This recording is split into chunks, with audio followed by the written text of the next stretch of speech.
The Lord be with you. And with your spirit. A reading from the Holy Gospel according to John. Glory to you, O Lord.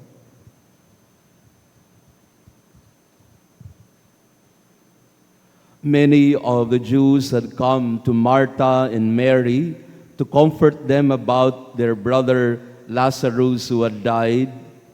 When Martha heard that Jesus was coming, she went to meet him. But Mary sat at home. Martha said to Jesus, "Lord, if you had been here, my brother would not have died. But even now, I know whatever you ask of God, God will give you." Jesus said to her, "Your brother will rise." Martha said to him, "I know he will rise in the resurrection on the last day." Jesus told her, "I am the resurrection and the life. Whoever believes in me, even if he dies, will live. And anyone who lives and believes in me will never die." "Do you believe this?" She said to him, "Yes, Lord. I have come to believe that you are the Christ, the Son of God, the one who is coming into the world." The Gospel of the Lord. Praise to you, Lord Jesus Christ. Please be seated. Praise be Jesus Christ. Now and forever. Good morning, dear friends. Pakibati nga ng good morning din ng ating mga kasama. Salamat sa Diyos at wala nang gaanong ulan.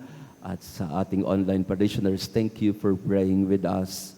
The memorial of Saints Martha, Mary, and Lazarus. Bago ho sa 2021, ito pong araw na ito ay kapistahan ni Santa Marta lamang. But in 2021, Pope Francis declared that this feast should no longer just be a feast of Martha.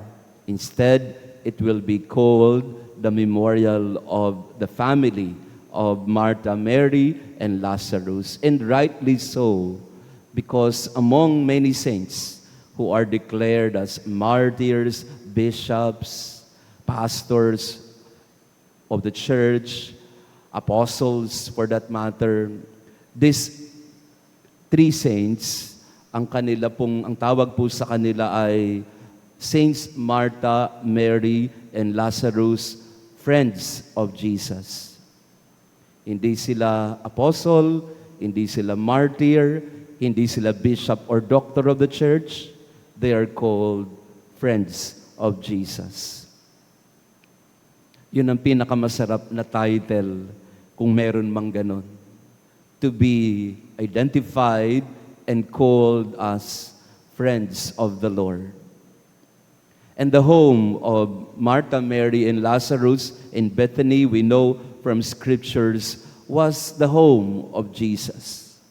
Because it is near Jerusalem, mga 3 kilometro lang o 2, si Jesus naman, pag pumupunta ng Jerusalem, kasi taon-taon they are required to go to Jerusalem to attend the feasts. Wala naman po silang pangbayad ng renta ng mga lodging and hotel sa Jerusalem. Kaya ang ginagawa po ni Jesus, kasama na rin ng kanyang mga alagad, they would go back to Bethany, mga 2 kilometro, 3 kilometro ang layo sa Jerusalem. Di sila pwedeng matulog sa Jerusalem kasi wala silang pambayad. Kaya, pupunta sila kanino? Di doon sa libre. Ayan, si Jesus po, mahilig din magpalibre. Kasi pag pumupunta na sila sa bahay ni Martha, ayan, may pagkain ka na, may kakwentuhan ka pa, may tulugan ka pa, san ka pa? So this family, the home of Bethany, can be considered as the home of Jesus. And what a privilege it is. If only our homes can also be called the same way, that our places or our homes can be called places where Jesus would be at home, where Jesus make a dwelling. Siguro po, pag binisita kayo ni Jesus sa inyong mga tahanan, magkakagulo siguro sa mga bahay natin, no? Kahit nga lang pari lang ang dumating para mag-blessing, nagkakagulo na tayo no? Madalas po, pag nag-house blessing ako, pagpasok ko sa bahay, yan, ako na lang mag-isa doon sa sala. At madalas ko pong nararanasan yun kasi pag nagpapa-house blessing, lahat abala na sila. Tapos ako na lang mag-isa iniiwan doon. Kinakausap yung sarili ko. Pero hindi dahil sa ayaw nila ako sa bahay nila, kung hindi nagkakagulo sila sa paghahanda ng pagkain, paghahanda ng mga kandila, and whatnot.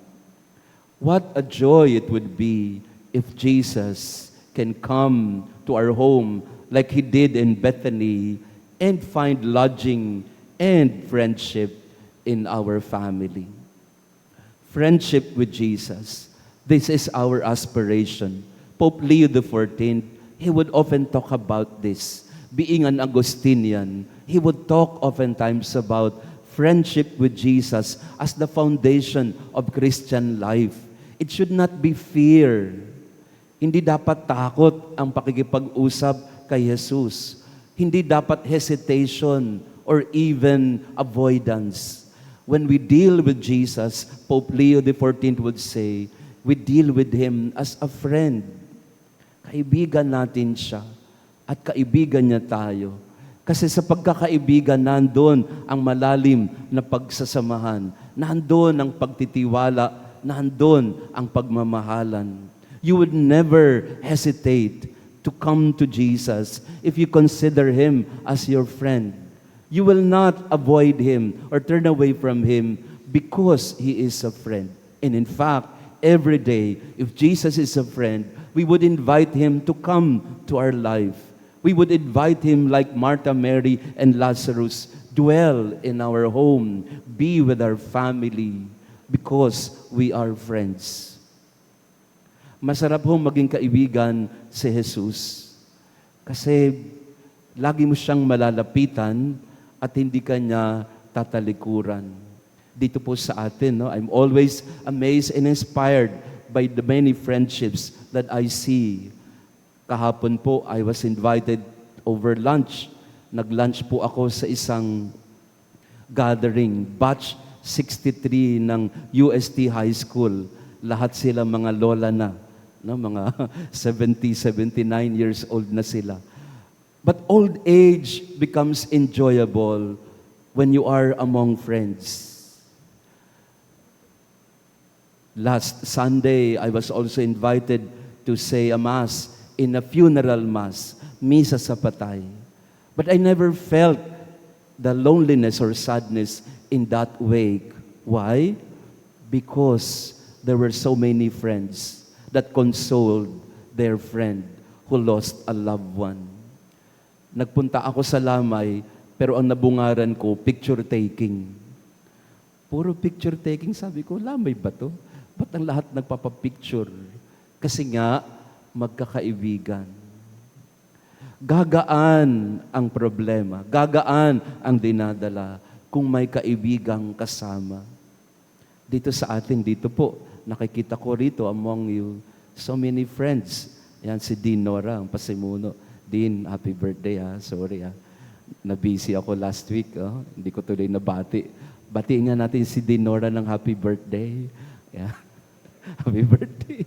Belated lang ha. Na-busy si Father. Pero yan, sa mga magkakaibigan dito sa atin, gumagaan ho ang buhay kapag kanariyan ng kaibigan. And most of all, if only we find in Jesus a friend, we will never be lonely anymore. Minsan po, kaya ang bigat-bigat ng dinadala mong problema, kasi mag-isa ka lang dyan eh. Pero kung may kaibigan ka na napagkukwentuhan mo, may kaibigan ka na susumbungan mo, may kaibigan ka na nalalapitan mo anumang oras na hindi ka magdadalawang isip, dumadali po ang buhay, gumagaan ang lahat. At yun ang tinuturo ni Jesus sa ating ebanghelyo ngayon. Dinalaw niya ang pamilya ni Marta at Maria na namatay si Lazaro. Hindi dahil gusto niyang pabayaan nung namatay, kung hindi para patunayan sa kanila na kahit kamatayan, hindi magigiba ang ating pagkakaibigan. So in this Mass, we pray for deep friendship Sabi po sa mga pag-aaral, hindi mo kailangan ng 5,000 followers o 10,000 mga subscribers. Kailangan mo lang 4 o 5 kaibigan. In fact, to be scientific about it, kailangan mo lang daw sa buhay 4 na malalapit na kaibigan. That's all you need. If you have the 4 that can carry your mat if you do not and cannot move, if you have a friend to your right, to your left, to your back, that's more than enough. So in this Mass, we pray for friendship with the Lord. May the Lord be our friend, not just in need, but friend every day of our lives.